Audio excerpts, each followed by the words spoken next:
Hey guys, so today we're going to have a few quick notes on RNA. Let's go. Now, first off, RNA is thought to predate DNA in the evolutionary history of organisms. Scientists think, in fact, that the very first organisms and the very first life on Earth possibly could have started with RNA as the hereditary material and not DNA. And there's evidence for this in the structure of RNA. For example, the ribose sugar.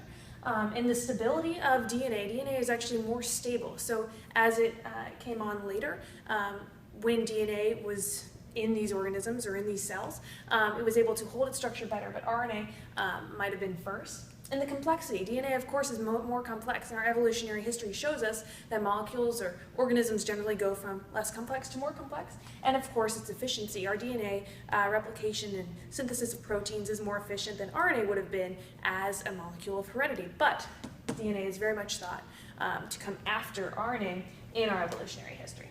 All right, so let's talk a little bit about our pre-RNA processing.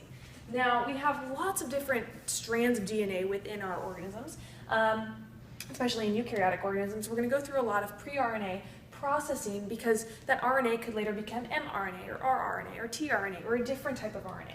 So one of the things that happens to RNA that will later become mRNA is we'll put a 5' cap on one end and a poly-A tail on the other end. So you can probably guess the 5' cap will go on the 5' end of this new RNA strand that's been synthesized. Now, the 5' cap is just a modified guanine nucleotide that's going to help RNA bind to the ribosome in translation. So this is really key for when that mRNA is going to be translated into a protein.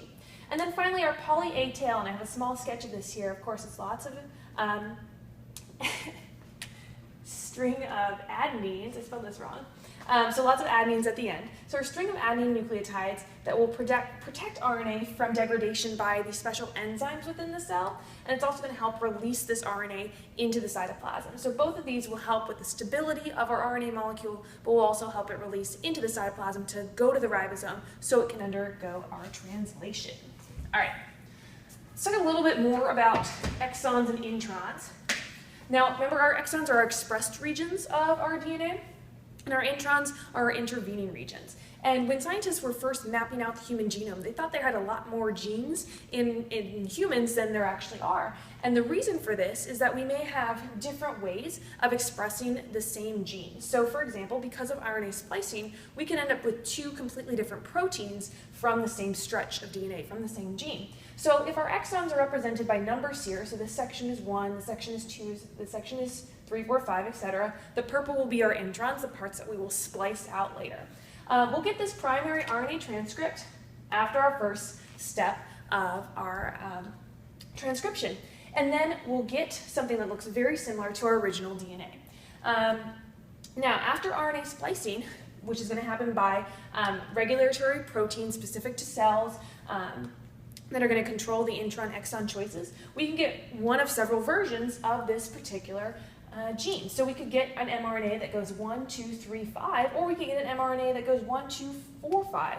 And it just depends what the cell needs within that specific gene in order to continue with translation. All right, so on to the fun part. Let's talk about translation. Okay, so now let's talk about the ribosome, which is obviously made of our strings of our RNA and proteins. And of course, our ribosomes are the site of translation within the cell, and they're out in the cytoplasm. They're also some of the most complex of our organelles with very specific binding sites for this reaction. Now, a ribosome is actually a ribozyme, meaning it's an RNA molecule that possesses catalytic activity because it has these several really important binding sites. So our small subunit is going to have binding sites for the mRNA, and then the large subunit is going to have our E, P, and A binding sites, which is where the tRNA will react.